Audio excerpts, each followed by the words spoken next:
sei que eu já tô prometendo essa review há um tempo, mas parece que quanto mais a gente gosta do filme, mais difícil é falar dele, porque a gente quer fazer jus, especialmente a esse que é um dos meus diretores favoritos. Pulp Fiction é de 1994 e estrela Uma Thurman, Bruce Willis, John Travolta, Samuel L. Jackson, Christopher Walken, Tim Roth e muito mais. E a sinopse é meio difícil de explicar, mas ela gira em volta de 2 assassinos, um boxeador, um mafioso e a mulher dele e 2 bandidos. Vocês vão me ouvir falar palavras como gênio, brilhante, mestre, porque esse é o meu sentimento em relação ao Tarantino. E eu acho que a maioria, quando pensa nesse filme, acha que o sucesso dele é devido à falta de estrutura. Quando, na verdade, se você parar pra pensar em 4 histórias diferentes, elas são muito bem estruturadas entre si e as relações entre elas fazem ela parecer uma só. Como eu disse, quando a gente vai falar a sinopse, é até difícil achar uma descrição perfeita. Isso porque são várias histórias e aí você tem o protagonista de uma que se torna coadjuvante em outra, ou então vilões que acabam se tornando heróis ou até vítimas em outros arcos. E outra coisa que chama atenção é a narrativa ser não linear. Ela é fragmentada, então te passa mais essa ideia de não estrutura. E o que é interessante é que cada mini história tem um ritmo muito bom entre si. Só que quando você vê a edição e o jeito que ela foi montada, deixa tudo mais interessante, você fica mais intrigado e aí pro final ele te dá um pedaço do quebra-cabeça que você nem sabia que estava faltando. Contar uma história não linear não é necessariamente original e o Tarantino que pensou nisso. Vários diretores já haviam tentado e eu acho que o mais famoso, inclusive inspiração pro Tarantino, foi Cidadão Kane. Mas o que a gente consegue perceber é que quando ele vai referenciar ou fazer uma homenagem a outra obra, ele dá uma estilizada e o toque pessoal dele. Você não confunde um filme do Tarantino com nenhum outro. E mesmo você sabendo de onde ele puxou aquela referência, você ainda tem aquela sensação de originalidade. E outra coisa que é fantástica aqui é que o filme é todo levado por diálogo, e que pode parecer trivial, mas nada tá lá por acaso. O Tarantino tem um talento de pegar um diálogo do cotidiano e tirar só as partes interessantes pra jogar no filme com perfeição. E eles podem estar falando de formato de barriga, se fica sexy em homem ou mulher, que nunca é entediante. Quantos diretores a gente não vê tentando replicar isso e que a gente só fica olhando pro relógio e pensando, tá, isso não tá dando em nada, dá pra andar logo com o filme? É uma arte pra poucos e que o Tarantino domina lindamente. A conversa entre o Jules e o Vincent sobre nome de hambúrguer, sistema métrico e o significado de massagem nos pés é uma das mais fúteis, vazias, mas mais brilhantes do cinema. What do they call it? They call it Royale with cheese. Uma das coisas que torna esse diálogo tão bom é o timing, assim como todo o resto do filme. O diretor sabe exatamente onde terminar uma cena, quando fazer um corte, quando mudar um ângulo ou quando terminar uma frase. A mistura da violência com um ar de comédia e uma conversa afiada é o que faz o filme ser muito bem aceito.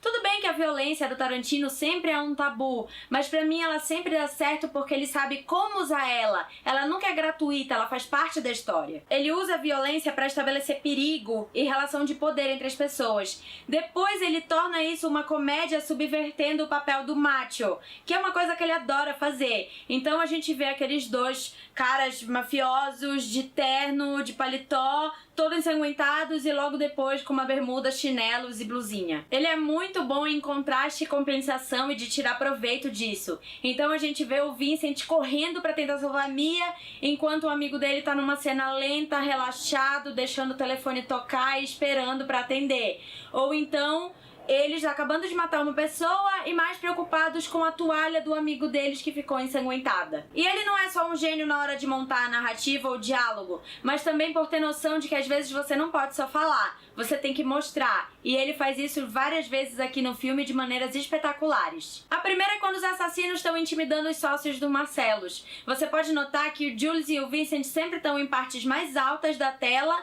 enquanto os outros estão embaixo, reforçando a inferioridade deles. Daí a cena vai evoluindo e no ápice dela ele ainda muda a posição da câmera, deixa ela mais embaixo pra gente ver o Jules de um ângulo muito superior, reforçando como ele tem o poder ali e sincronizando isso com o discurso dele que vai se intensificando. A gente também tem a cena do Butch com Marcellus, onde o Bruce Willis está rodeado de vermelho, que representa violência, raiva, tudo isso. E pelo tom da conversa a gente já consegue ver que violência é uma coisa que cerca muito aquele personagem. personagem. Além disso, fica muito claro que ele tá com raiva do Marcellus por estar falando pra ele abandonar esse negócio de orgulho, e ele reforça isso algumas cenas depois, quando ele repete essas palavras espancando ele. E outro exemplo é quando o Vincent tá conversando com a Mia, que o diálogo parece meio trivial, não demonstra muito sobre o que eles estão querendo ali. Em compensação, quando eles vão dançar, eles liberam toda essa tensão e você vê o que realmente está acontecendo, aquele flerte que se torna uma dança. Além de tudo isso que eu já falei, outra marca dele é que ele é um excelente maestro para os seus atores. Não é à toa que esse filme reviveu um pouco mais a carreira do John Travolta, que tá realmente incrível nesse filme, e grande parte disso é devido ao Tarantino, que sabe trazer o melhor dos seus atores. A cena que define isso pra mim é a do Christopher Walken com o relógio de ouro. Quando ele chega lá, ele tá num momento super sério, você vê o cara indo conversar com a criança, ele tem um tom mais sóbrio, até o momento que ele vai falar pra ela onde o pai tava guardando o relógio. A partir desse momento você vê que o timing muda e que entra em cena o Walken que a gente tanto conhece e ama. A gente já vê ele começar com os maneirismos dele, e essa cena toda é incrível. E ela se encaixa bem no filme justamente pela narrativa não linear, porque um flashback ele do nada poderia ficar muito estranho. Porém, como o filme todo já tem esses cortes e é dividido em capítulos, não pareceu tão fora do contexto. E tem mais uma coisa que é super importante para esse diretor, que é o áudio. Ele sabe que esse é um elemento tão importante quanto os outros que eu já citei até agora. E uma das coisas que eu amo nos filmes dele é que ele tem um ar mais independente, mas ao mesmo tempo ele faz muita referência à cultura pop, especialmente com as músicas, e isso torna o filme um pouco mais acessível para todo mundo. Mas fazer um bom trabalho com áudio em um filme não quer dizer só a música, quer dizer também os efeitos sonoros, e que ele usa aqui diversas vezes para marcar alguma coisa, como por exemplo um alarme para dar aquela sensação de perigo, ou então um helicóptero passando para dar uma sensação de perseguição e paranoia. E esse filme, gente, ele tem que ser estudado por qualquer um que ama cinema, porque ele é uma obra muito completa. Ele rompeu os moldes na época e revolucionou o cinema independente, que é até uma das razões pela qual eu tô falando dele, porque pra mim 2016 tá sendo um desastre dos blockbusters e os filmes independentes estão ganhando mais espaço e estão com uma qualidade maravilhosa. E nada melhor do que Pulp Fiction pra provar que pra você ter qualidade, você não precisa ter grandes explosões, ser uma continuação ou reboot, ou então gastar 100 milhões. Basta ter um diretor com talento por trás da câmera. Já se passaram 20 anos e o filme ainda continua atual, relevante e uma referência imbatível. E é por isso que Pulp Fiction definitivamente leva um 10. He's just damn awesome.